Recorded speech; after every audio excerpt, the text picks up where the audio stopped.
บ่เป็นผู้สาวขาเรียนบ่ได้ขยันมันเพียรปากกาที่เขียนยังได้ยืมหมู่การโฟงการบ้านบ่เคยมีข้อสอบสิออกวันใดยังบ่ฮู้แต่ที่ฮู้วันนี้พรุ่งนี้และมื้อวานนั้นเป็นบุญบาปใดพี่เพียงจะจอบแนมซ่อมเบิ่งอายอยู่ไกลไกลหัวใจน้องนี้ก็มีแหงหัวอายมีเขาน้องกะสิบ่ขอแข่งบ่อาจสิไปแย่ง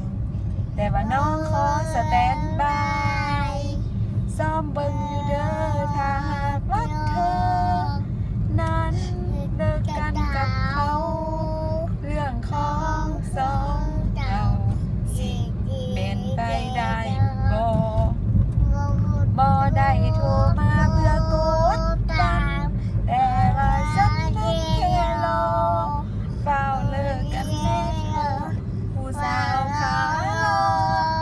อยากเป็นผู้สาวอายผู้สาวขา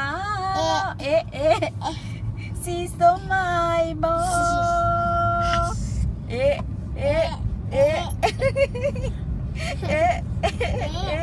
บ่ได้เข้ามาเพื่อกดดันแต่ว่าฉันนั้นแค่รอเฝ้าเลิกกันแน่เธอผู้สาวขาลออยากเป็นผู้สาวอายเย้ตบมือเลยผู้สาวขาลอ